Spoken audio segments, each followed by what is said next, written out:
orang lain menyindir, mereka sedang mabuk oleh anggur manis. Puji Tuhan. Ini merupakan peristiwa pencurahan Roh Kudus yang pada saat itu sebenarnya merupakan hari perayaan Pentakosta bagi orang-orang Yahudi ataupun penganut agama Yahudi. Memang sudah sejak dahulu kala perayaan Pentakosta itu merupakan salah satu hari raya bagi bangsa Israel ataupun bangsa Yahudi.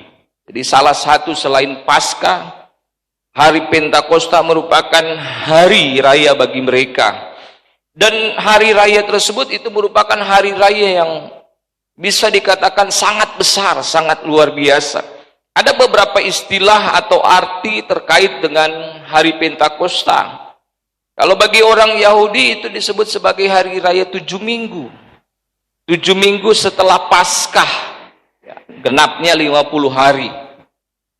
Selain itu juga hari Pentakosta itu merupakan hari panen raya. Jadi mereka secara serentak mereka panen, dan hasil panen yang besar itu kemudian mereka bawa ke Yerusalem, tepatnya ke Bait Allah. Sehingga sebenarnya hari Pentakosta itu juga merupakan hari pengucapan syukur, hari besar, hari di mana mereka bersuka cita buat berkat yang sangat melimpah yang Allah berikan kepada mereka, sehingga mereka walaupun mereka sudah berada di kejauhan, di dalam perantauan mereka, di tempat yang jauh, mereka sangat menantikan hari tersebut, hari yang sangat spesial bagi mereka, untuk mereka mau bersyukur buat segala berkat selama 1 tahun mereka mendapatkan penghasilan daripada Tuhan. Baik mereka yang ada di Yerusalem dan di sekitarnya maupun di tempat-tempat lain. Walaupun di kejauhan mereka pasti akan datang kalau mereka mampu, kalau mereka punya keuangan untuk datang ke Yerusalem. Dan mereka akan membawa persembahan, mereka akan membawa hasil panen mereka di Bait Allah, dan mereka persembahkan itu kepada Allah. Sebenarnya kalau hari Pentakosta ini jemaat mesti bawa beras, bawa sayur. Kalau mau menilik dari hari Pentakosta itu, ya seperti itu. Wah, mereka bawa hasil panen mereka atau hasil kerja mereka. Mereka akan bawa dan persembahkan itu ke Bait Allah.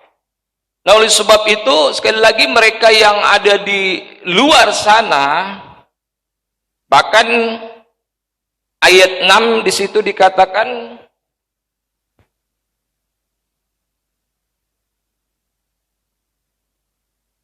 ayat 5, waktu itu di Yerusalem diam orang-orang Yahudi yang saleh dari segala bangsa di bawah kolong langit. Jadi mereka yang saleh dalam keagamaan Yahudi mereka, artinya mereka taat, mereka melakukan apa yang menjadi hukum Taurat mereka, yaitu mereka salah satunya adalah mereka harus merayakan hari Pentakosta. Sehingga walaupun dari kejauhan, mereka akan datang membawa persembahan kepada Tuhan. Dan juga menandai sukacita atas berkat. Menandai sukacita dan syukur atas segala berkat yang melimpah yang Tuhan berikan kepada mereka.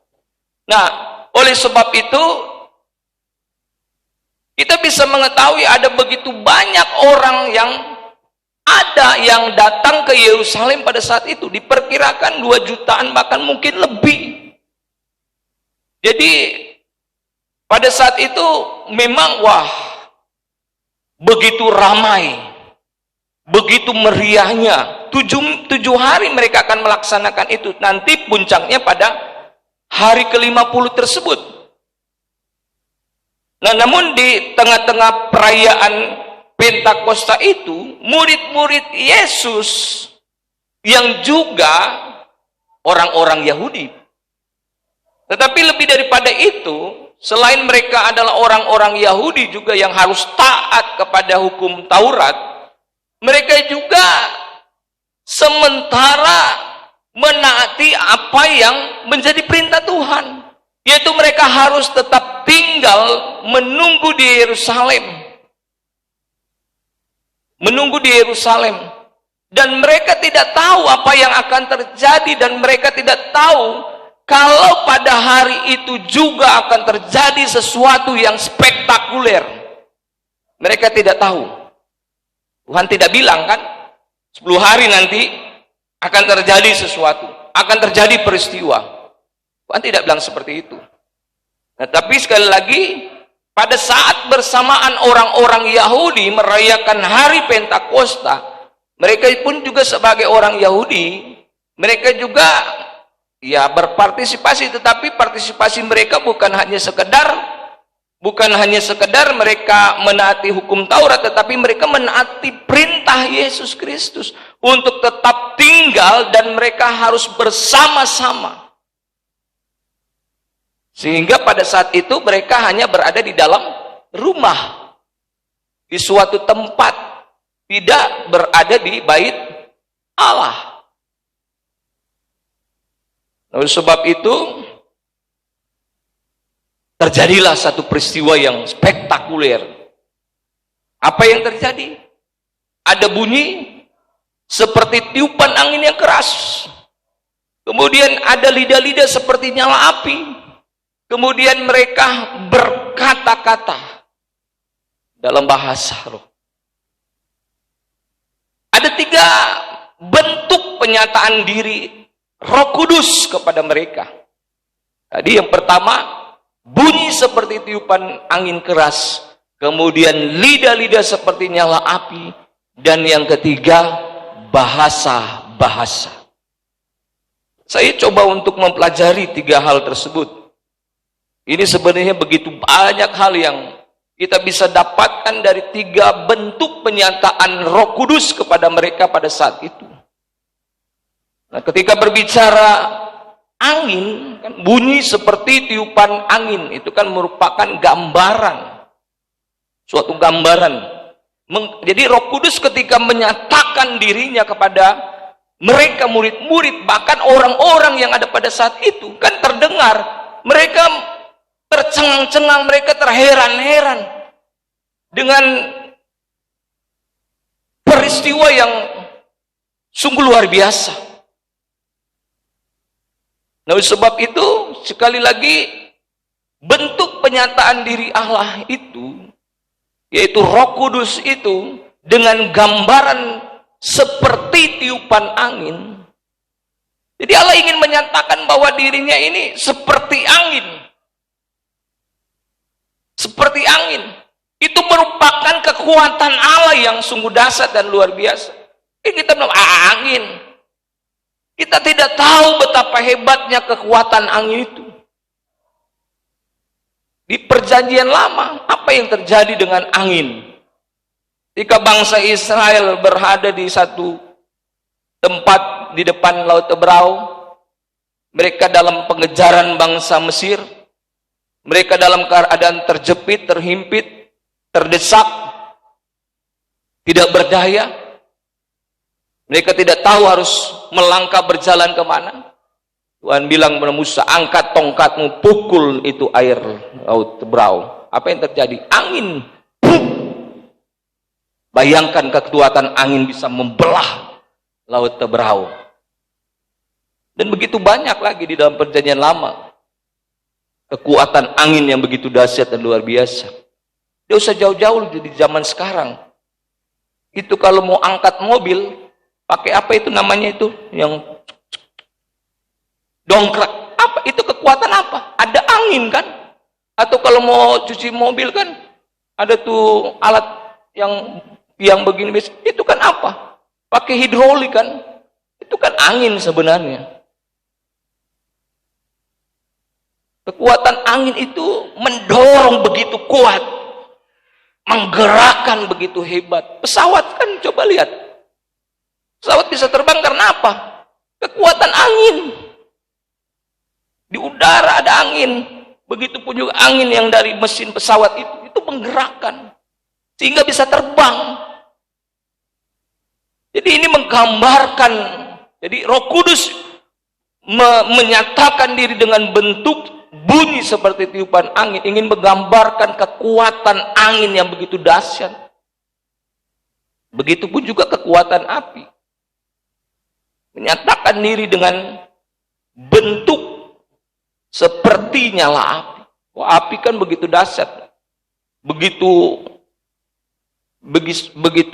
bisa menghanguskan, membakar. Makanya sebenarnya gereja begitu cepat, begitu dahsyat, menyebar, merambat luas. Karena apa? Kekuatan api Pantekosta, api Roh Kudus maksudnya.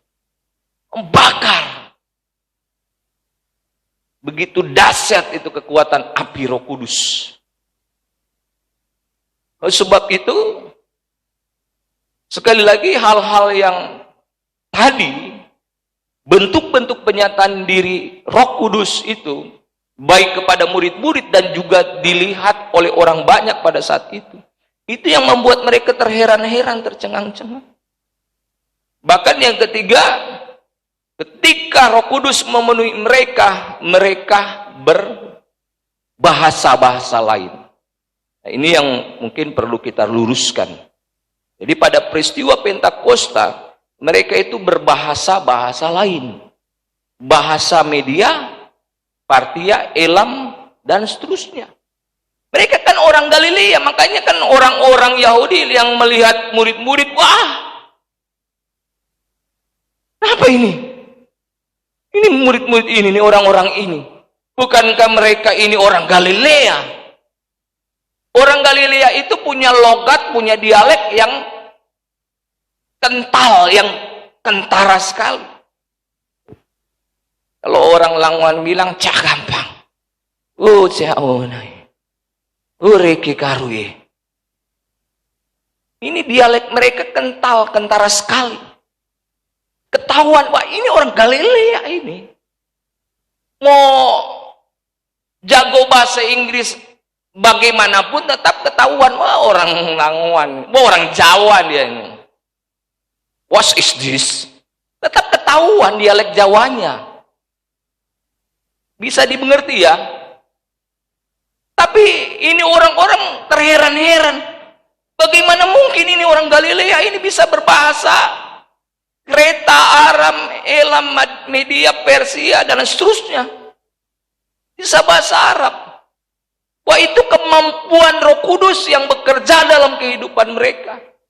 Sehingga mereka mampu berbahasa. Nah, makanya di sini saya bisa mengatakan bahwa kemampuan Roh Kudus itu sehingga mereka mampu berbahasa. Saya bisa katakan bahwa apa yang dikerjakan oleh Roh Kudus itu merupakan kekuatan firman Allah yang bekerja dalam kehidupan mereka. Karena Roh Kudus merupakan kekuatan firman Allah. Mungkin kita berpikir, wah apa ini? Ini maksud Roh Kudus merupakan kekuatan firman Allah. Ketika Allah berfirman ada kekuatan. Bukan hanya sekedar kata-kata, ada kuasa yang mengerjakan segala sesuatu sehingga terjadilah.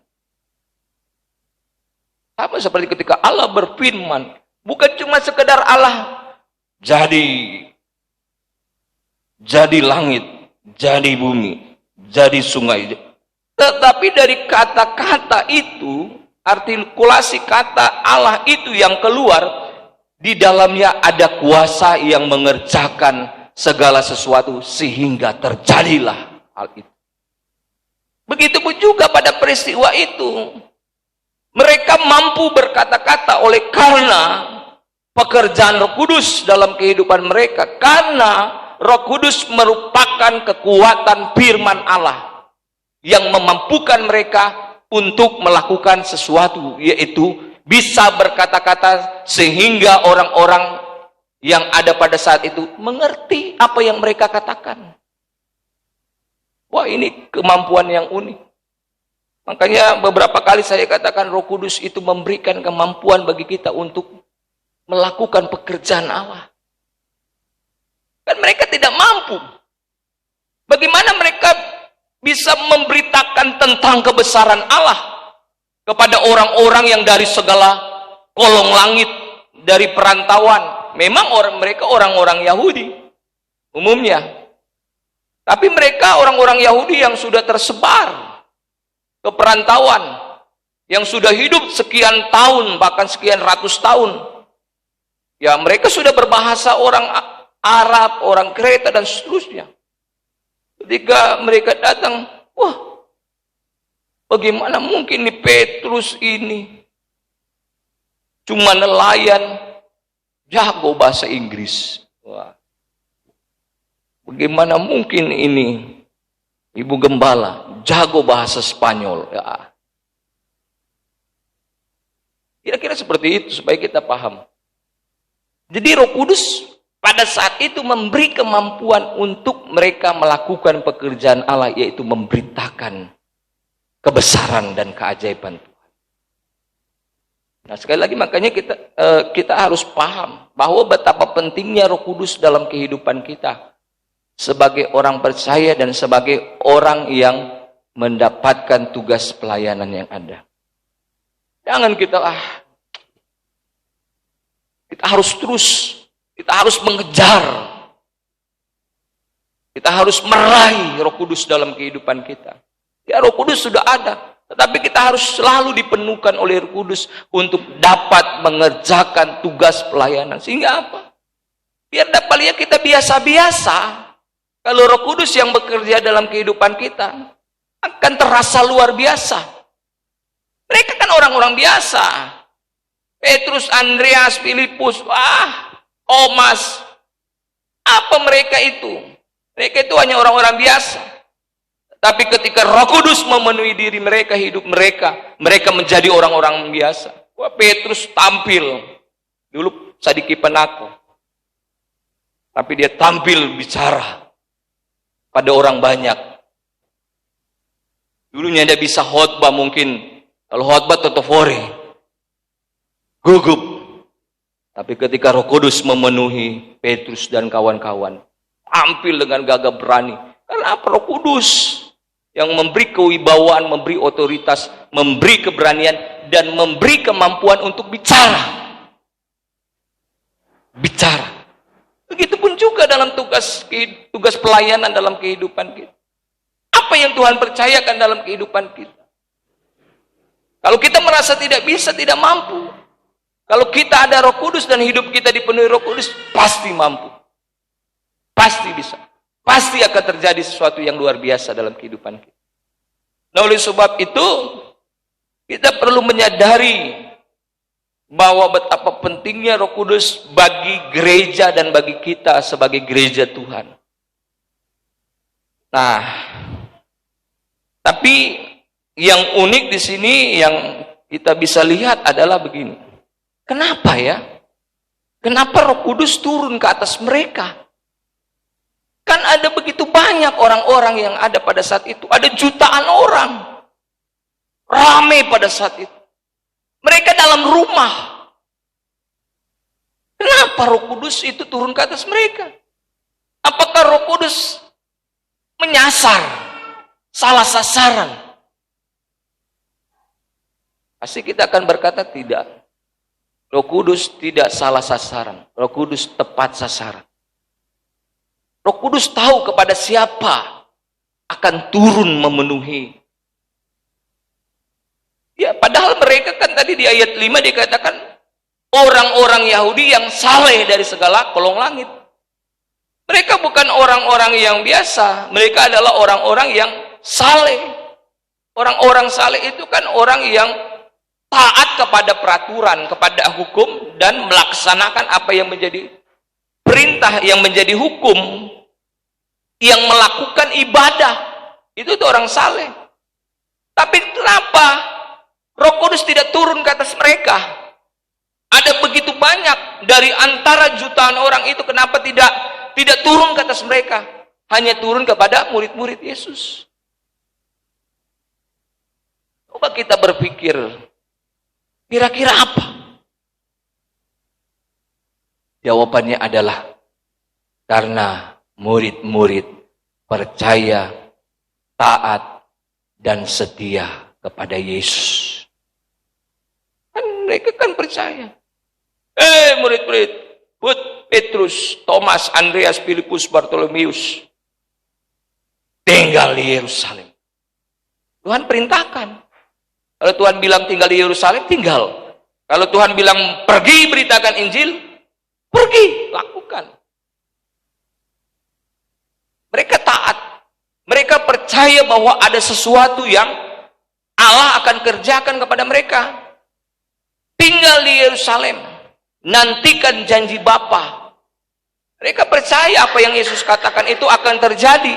Walaupun sekali lagi mereka tidak tahu kapan akan terjadi. Tapi mereka percaya dan mereka taat. Dan mereka setia. Setia menemani Yesus. Kan mereka kan hidup bersama-sama Yesus sekian tahun. Setia bersama Yesus, menemani Yesus, membantu Yesus. Coba kita lihat di Kisah Para Rasul pasal 19.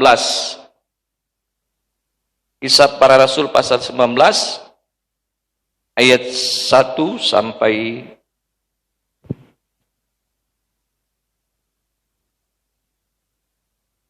ayat 6. Saya akan baca saja.